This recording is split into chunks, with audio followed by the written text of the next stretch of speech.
தேனி மாவட்டம் போடி அருகே கேரளா செல்லும் தமிழ்நாடு அரசு பேருந்தில் கடத்தப்பட்ட 250 கிலோ ரேஷன் அரிசி பறிமுதல் செய்யப்பட்டது. போடிமெட்டு வழியாக கேரள மாநிலம் நெடுங்கண்டம் செல்லும் தமிழ்நாடு அரசு பேருந்தில் அடையாளம் தெரியாத நபர்கள் மூலம் ரேஷன் அரிசியை கடத்த முயற்சி மேற்கொள்ளப்பட்டது தெரியவந்துள்ளது. இக்கடத்தலில் ஈடுபட்டவர்கள் யார் என்று தெரியாத நிலையில் பறிமுதல் செய்யப்பட்ட அரிசி மூட்டைகள் முந்தல் சோதனைச் சாவடி மதுவிலக்கு காவல்துறையிடம் ஒப்படைக்கப்பட்டது. பேருந்து ஓட்டுநர் நடத்துனர் அனுமதியின்றி 250 கிலோ ரேஷன் அரிசி மூட்டைகள் எவ்வாறு பேருந்தில் ஏற்றப்பட்டது என்பது குறித்து காவல்துறை விசாரித்து வருகிறது.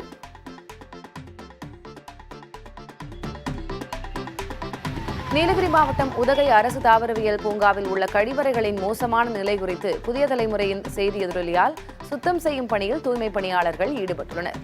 உதகை தாவரவியல் பூங்காவில் உள்ள கழிவறைகள் பராமரிப்பு இல்லாமல் மோசமான நிலையில் இருந்து வருகிறது.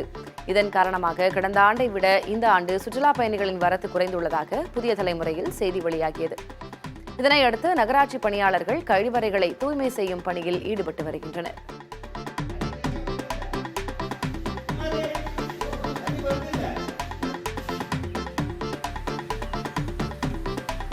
பசுமையாக காட்சியளிக்கும் நீலகிரி மாவட்டம் முதுமலை வனப்பகுதி சாலையோரங்களில் ஏராளமான மான்கள் படையெடுக்கின்றன. மாலை நேரங்களில் கூட்டம் கூட்டமாக சென்று மேய்ச்சலில் ஈடுபடும் மான்கள் அங்கு சில நிமிடங்கள் அமர்ந்து ஓய்வெடுக்கின்றன. நூற்றுக்கணக்கான மான்கள் ஒரே நேரத்தில் சுற்றித் திரிவதை சுற்றுலா பயணிகள் ஆச்சரியத்துடன் பார்த்து செல்கின்றனர்.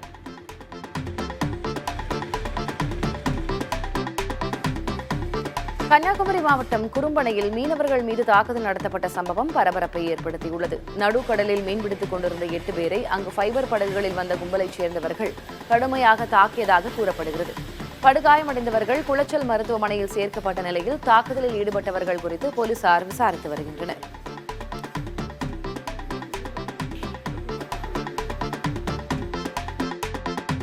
நீலகிரி மாவட்டம் குன்னூர் அருகே இருசக்கர வாகனத்தில் அதிவேகமாக சென்றதால் நேரிட்ட விபத்தில் 2 சிறுவர்கள் உட்பட 3 பேர் படுகாயமடைந்தனர். கரும்பாலம் சாலையில் இருசக்கர வாகனத்தில் அதிவேகத்தில் சென்ற 2 சிறுவர்கள் நடந்து சென்ற செந்தில்குமார் என்பவர் மீது மோதி விபத்து ஏற்படுத்தினர். இதில் 3 காயமடைந்த நிலையில் மருத்துவமனையில் சிகிச்சை பெற்று வருகின்றனர். விபத்து குறித்து காவல்துறையினர் விசாரணை மேற்கொண்டு வருகின்றனர்.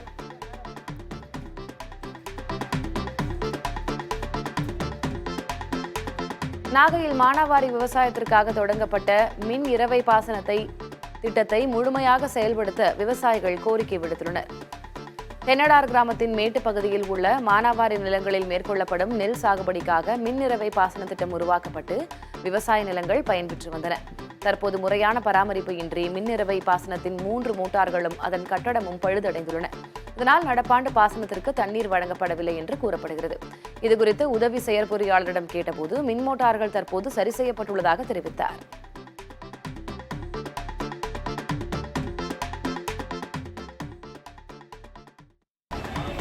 அக்னிதலமாக விளங்கும் திருவண்ணாமலை திருத்தலத்தில் திருக்கார்த்திகை தீப திருவிழாவின் முதல் நிகழ்வாக பந்தக்கால் முகூர்த்தம் இன்று நடைபெற்றது. அண்ணாமலையார் கோவிலில் ஒவ்வொரு ஆண்டும் கார்த்திகை தீப திருவிழா வெகு சிறப்பாக நடைபெறுவது வழக்கம். இந்த திருவிழா வரும் டிசம்பர் மாதம் 4ஆம் தேதி கொடியேற்றத்துடன் தொடங்கி தொடர்ந்து 13ஆம் தேதி கோயிலின் கருவறையில் பரணி தீபமும் அன்று மாலை 6 மணிக்கு மலை உச்சியில் மகா தீபமும் ஏற்றப்பட உள்ளது. இன்று இதன் முதல் நிகழ்வாக சிவாச்சாரியார்கள் வேத மந்திரங்கள் முழங்க பந்தக்கால் நடும் நிகழ்வு நடைபெற்றது. இந்நிகழ்வில் மாவட்ட ஆட்சியர் பாஸ்கர பாண்டியன் உள்ளிட்ட அதிகாரிகள் கலந்து கொண்டனர்.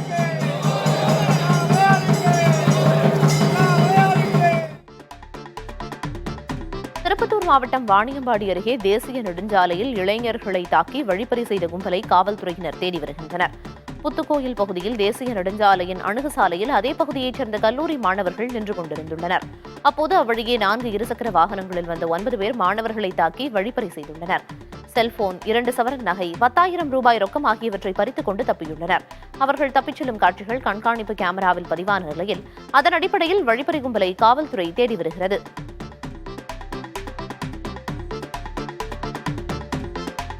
மயிலாடுதுறை மாவட்டம் சீர்காழி அருகே மயானத்திற்கு செல்ல பாதை இல்லாததால் வாய்க்கால் வழியாக உடலை எடுத்துச் செல்லும் அவல நிலை உள்ளது. திருவெண்காடு ஊராட்சியில் மயானத்திற்கு செல்ல போதிய சாலை வசதி இல்லாததால் வயல்வெளியை கடந்து வாய்க்கால்களில் இறங்கி மயானத்திற்கு செல்லும் நிலை இருந்து வருகிறது.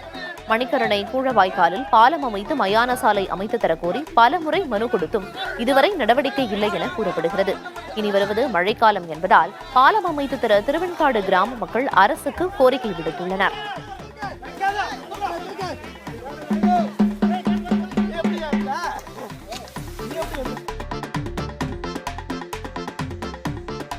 மாவட்டத்தில் போதிய மழை இல்லாததால் துரைசாமிபுரம் அணைக்கட்டு வறண்டு காணப்படுகிறது. இதனால் அணைக்கட்டு பகுதியில் உள்ள உறைகிணறுகள் மூலம் குடிநீரை பயன்படுத்தி வரும் 20க்கும் மேற்பட்ட கிராமங்களில் குடிநீர் தட்டுப்பாடு ஏற்படும் அபாயம் உருவாகியுள்ளது. குடிநீரை சிக்கனமாக பயன்படுத்த வேண்டும் என ஊராட்சி நிர்வாகம் சார்பில் கிராம மக்களுக்கு எச்சரிக்கை விடுக்கப்பட்டுள்ளது.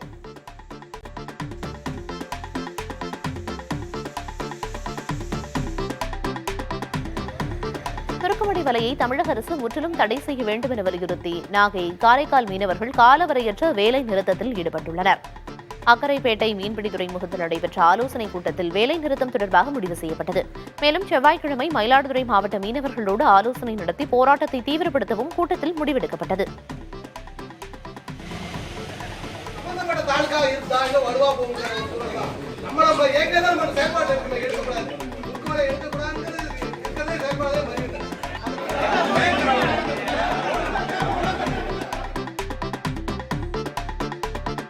திருச்சி மாவட்டம் லால்குடி அருகே ஆரம்ப சுகாதார நிலையங்களில் மருத்துவத்துறை அமைச்சர் மா சுப்பிரமணியன் ஆய்வு மேற்கொண்டார். பணியில் இருந்த மருத்துவர்கள், பணியாளர்கள் வருகை பதிவேடு, மருந்து, ஊசிகள் இருப்பு, நோயாளிகளின் வருகை, எக்ஸ்ரே மற்றும் அங்குள்ள அனைத்து பகுதிகளையும் ஆய்வு மேற்கொண்டார். அப்போது நோயாளிகளுக்கு உரிய மருந்து மாத்திரைகள் வழங்கப்படுகின்றனவா, மருத்துவர்கள், செவிலியர்கள் கனிவோடு நடந்து கொள்கிறார்களா என கேட்டறிந்தார்.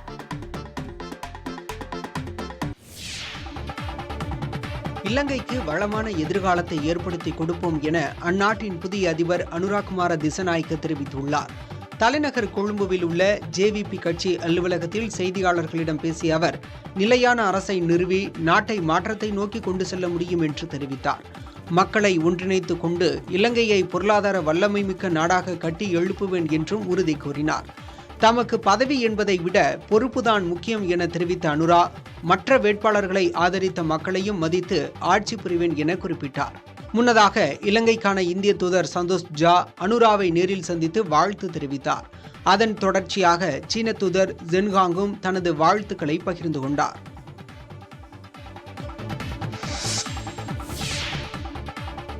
நியூசிலாந்து அணிக்கு எதிரான முதல் டெஸ்ட் கிரிக்கெட் போட்டியில் 64 ரன்கள் வித்தியாசத்தில் இலங்கை அணி வெற்றி பெற்றது. இலங்கையில் சுற்றுப்பயணம் மேற்கொண்டுள்ள நியூசிலாந்து அணி 2 டெஸ்ட் போட்டிகள் கொண்ட தொடரில் விளையாடி வருகிறது. காலியில் தொடங்கிய முதல் டெஸ்டின் முதல் இன்னிங்ஸில் இலங்கை அணி 305 ரன்களும், நியூசிலாந்து 340 ரன்களும் எடுத்தன. இரண்டாவது இன்னிங்ஸில் இலங்கை அணி 309 ரன்கள் சேர்த்ததால் நியூசிலாந்துக்கு 275 ரன்கள் வெற்றி இலக்காக நிர்ணயிக்கப்பட்டது. ரச்சின் ரவீந்திரா 92 ரன்கள் எடுத்து ஆட்டமிழக்க மற்ற வீரர்கள் சொற்ப ரன்களில் வெளியேறினர்.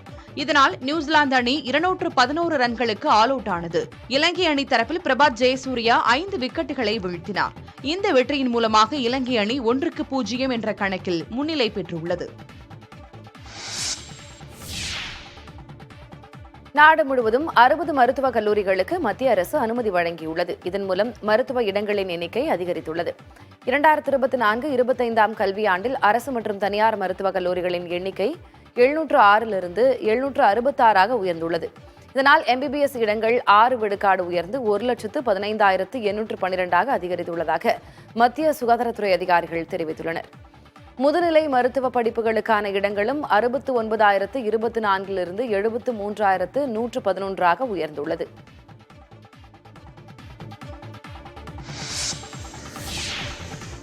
இந்திய பங்குச் சந்தைகளில் அந்நிய முதலீட்டாளர்கள் செப்டம்பர் மாதத்தில் இதுவரையிலான நாட்களில் 33,700 கோடி ரூபாயை முதலீடு செய்துள்ளனர். அமெரிக்காவில் கடன் வட்டி விகிதங்கள் குறைக்கப்பட்டிருக்கும் நிலையில் வளர்ச்சிப் பாதையில் உள்ள இந்திய சந்தைகளில் அந்நிய முதலீடுகள் அதிகரித்துள்ளதாக கூறப்படுகிறது. நடப்பாண்டில் மார்ச் மாதத்தில் அந்நிய முதலீட்டாளர்கள் 35,100 கோடி ரூபாயை முதலீடு செய்திருந்த நிலையில் அதற்கு அடுத்த அதிக அளவாக செப்டம்பரில் முதலீடுகள் வந்துள்ளதாக புள்ளிவிவரங்கள் கூறுகின்றன. நடப்பாண்டில் இதுவரையிலான மாதங்களில் இந்திய பங்குச் சந்தைகளில் அந்நிய முதலீட்டாளர்கள் 76,572 கோடி ரூபாயை முதலீடு செய்துள்ளனர்.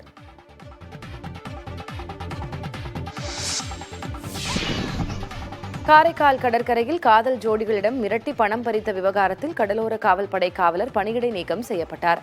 கடந்த 2 நாட்களுக்கு முன்பு கடற்கரை பகுதியில் அமர்ந்திருந்த காதலர்களை அங்கு பணியில் இருந்த கடலோர காவல்படை காவலர் ராஜ்குமார் தனியாக அழைத்து மிரட்டி 3,000 ரூபாய் பணம் வாங்கியுள்ளார். மேலும் அந்த பெண்ணிடம் தகாத முறையில் நடந்து கொண்டதாகவும் கூறப்படுகிறது. இதனையடுத்து அவர்களது உறவினர்கள் வந்து பணம் வாங்கிய காவலரிடம் தகராறில் ஈடுபட்டனர். இந்த வீடியோ காட்சிகள் சமூக வலைதளங்களில் பரவியதை அடுத்து காதலர்களை மிரட்டி பணம் வாங்கிய காவலர் ராஜ்குமாரை பணியிடை நீக்கம் செய்து காரைக்கால் மாவட்ட முதுநிலை காவல் கண்காணிப்பாளர் மணீஷ் உத்தரவிட்டுள்ளார்.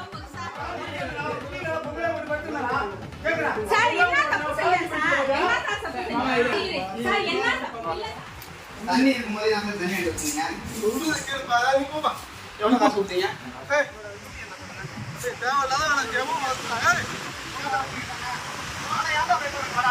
யார் மைப்புறா யாரு காசு?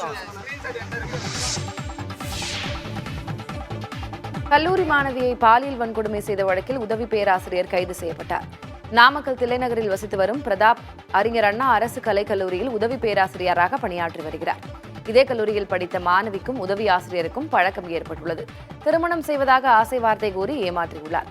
மாணவி அளித்த புகாரின் அடிப்படையில் உதவி பேராசிரியரை கைது செய்த காவல்துறையினர் பாலியல் வன்கொடுமை, கொலை மிரட்டல் உள்ளிட்ட 5 பிரிவுகளின் கீழ் வழக்கு பதிவு செய்து சிறையில் அடைத்தனர்.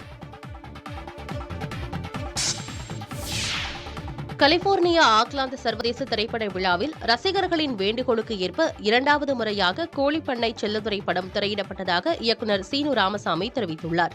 யோகி பாபு மற்றும் புதுமுகங்கள் நடித்துள்ள இந்த திரைப்படம் கடந்த வாரம் திரையரங்குகளில் வெளியானது. இந்த படத்திற்கு வைரமுத்து, கங்கை அமரன், விஜய் உள்ளிட்டோர் பாடல்களை எழுதியுள்ளனர். மேலும் தென்மேற்கு பருவக்காற்று, நீர்ப்பறவை படங்களுக்கு இசையமைத்த என் ரகுநந்தன் இந்த படத்துக்கு இசையமைத்துள்ளார். கோழிப்பண்ணை செல்லதுரை திரைப்படம் ARPA சர்வதேச திரைப்பட விழா மற்றும் நியூபோர்ட் பீச் பன்னாட்டு திரைப்பட விழாவிலும் திரையிட தேர்வாகியுள்ளது குறிப்பிடத்தக்கது. ஒற்றை கொம்பு காண்டாமிருகம் வேட்டையாடப்படுவது 86% குறைந்திருப்பதாக அசாம் மாநில முதலமைச்சர் ஹிமந்த பிஸ்வா சர்மா தெரிவித்துள்ளார். ஒற்றை கொம்பு காண்டாமிருகங்கள் அசாமின் பெருமையாக கருதப்படுகின்றன. காசிரங்கா தேசிய பூங்காவில் மட்டும் 2613 காண்டாமிருகங்கள் உள்ளன. இவை வேட்டையாடப்படுவதை தடுக்கும் வகையில் அம்மாநில அரசு சிறப்பு குழு அமைத்துள்ளது. அதன்படி கடந்த 2 ஆண்டுகளில் 3 காண்டாமிருகங்கள் மட்டுமே உயிரிழந்துள்ளன. இது அதற்கு முந்தைய ஆண்டுகளின் சராசரியை விட 86% குறைவாகும். இது தொடர்பாக எக்ஸ் தளத்தில் பிரதமர் மோடியின் பதிவை மேற்கோளிட்டு பதிவிட்ட ஹிமந்தா பிஸ்வா சர்மா, பாஜக ஆட்சியில் காண்டாமிருகங்கள் பாதுகாப்பாக உள்ளதாக குறிப்பிட்டார்.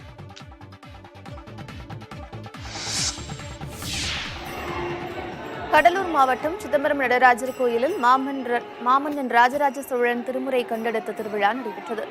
திருநறையூரில் பிறந்த நம்பியாண்டார் நம்பி மாமன்னன் ராஜராஜ சோழனின் வேண்டுகோளுக்கு இணங்கி தில்லை சபையின் மேற்கு பக்கத்தில் மறைக்கப்பட்டிருந்த திருமுறைகளை கண்டெடுத்து அவற்றிற்கு பண் வகுத்தார். ராஜராஜன் திருமுறை கண்ட விழாவிற்கு அடிப்படை இதுவே. இதனையொட்டி ராஜராஜ சோழன், நம்பியாண்டார் நம்பி உள்ளிட்ட சுவாமிகள் அலங்கரிக்கப்பட்டு கோயில் கிழக்கு கோபுரத்துக்கு வீதி உலா புறப்பட்டது. நடராஜ பெருமாள் சன்னதியில் வைத்து பூஜிக்கப்பட்ட 12 திரைமுறைகளை சிவனடியார்கள் தலையில் சுமந்தபடி வீதி உலா சென்றனர். அப்போது ஏராளமான சிவனடியார்கள் திருமுறைகள் போத கையிலாய வாத்திய இசையுடன் ஊர்வலமாக சென்று கோயிலை சென்றடைந்தனர்.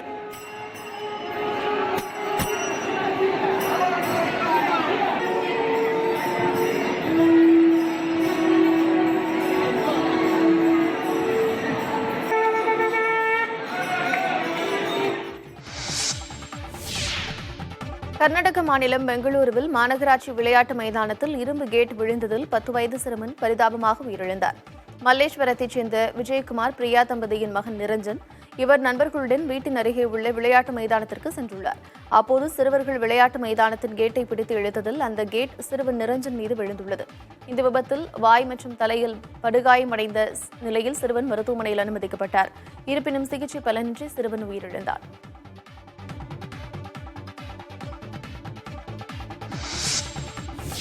கடலூர் மாவட்டம் விருத்தாச்சலம் அடுத்த கம்மாபுரம் அருகே பேச்சுவார்த்தைக்கு அழைக்காமல் அனுமதியின்றி சுரங்க விரிவாக்கப் பணியில் ஈடுபடும் NLC நிர்வாகத்தை கண்டித்து கிராம மக்கள் போராட்டத்தில் ஈடுபட்டனர். கம்மாபுரம் கிராம பகுதியில் NLC நிறுவனம் 2வது பழுப்பு நிலக்கரி சுரங்க விரிவாக்கப் பணிக்காக ஏற்கனவே நிலத்தை கையகப்படுத்திய நிலையில் உரிய இழப்பீடு வழங்க கோரி கிராம மக்கள் போராட்டங்களில் ஈடுபட்டனர். இந்த நிலையில் கடந்த 21ஆம் தேதி எவ்வித முன்னறிவிப்பும் இல்லாமல் நிலத்தை சமன் செய்யும் பணியில் அதிகாரிகள் ஈடுபட்டனர். இதற்கு எதிர்ப்பு தெரிவித்து ராட்சத மண்வெட்டும் இயந்திரங்களை சிறைப்பிடித்து கிராம மக்கள் போராட்டம் நடத்தினர். இதனையடுத்து பேச்சுவார்த்தை நடத்தப்படும் என்று அதிகாரிகள் தெரிவித்தனர். பேச்சுவார்த்தைக்கு அழைக்காமல் மீண்டும் கையகப்படுத்தப்பட்ட நிலத்தை சமன் செய்ய முயற்சி நடப்பதாக கூறி கிராம மக்கள் அப்பகுதியில் குவிந்தனர். பணிகள் ஏதும் நடைபெறாததால் அங்கிருந்து கலைந்து சென்றனர். அடையவளஞ்சான் பகுதியைச் சேர்ந்த ரவுடி சந்திரமோகனுக்கும் பிரபல ரவுடி சுரேஷ் என்பவருக்கும் இடையே பூ மார்க்கெட்டில் மாமூல் வசூல் செய்வது தொடர்பாக முன்விரோதம் இருந்துள்ளது. இதனால் கடந்த 2020ஆம் ஆண்டு இருசக்கர வாகனத்தில் தனது மகளுடன் சென்ற ரவுடி சந்திரமோகனை மற்றொரு ரவுடியான சுரேஷ், அவரது அண்ணன் சரவணன் இருவரும் சேர்ந்து வெட்டி படுகொலை செய்தனர். இக்கொலை வழக்கில் கைது செய்யப்பட்டு பின்னர் பிணையில் வந்த ரவுடி சுரேஷ் தேங்காய்குடோன் பகுதியில் தனது மனைவியோடு இருசக்கர வாகனத்தில் சென்றுள்ளார். அப்போது இவர்களை வழிமறித்த 4 பேர் மனைவியின் கண் முன்னே சுரேஷை சரமாரியாக வெட்டி படுகொலை செய்தனர். ரவுடி சுரேஷின் உடல் கைப்பற்றப்பட்ட நிலையில் கொலையாளிகள் காவல்துறையிடம் சரணடைந்ததாக கூறப்படுகிறது.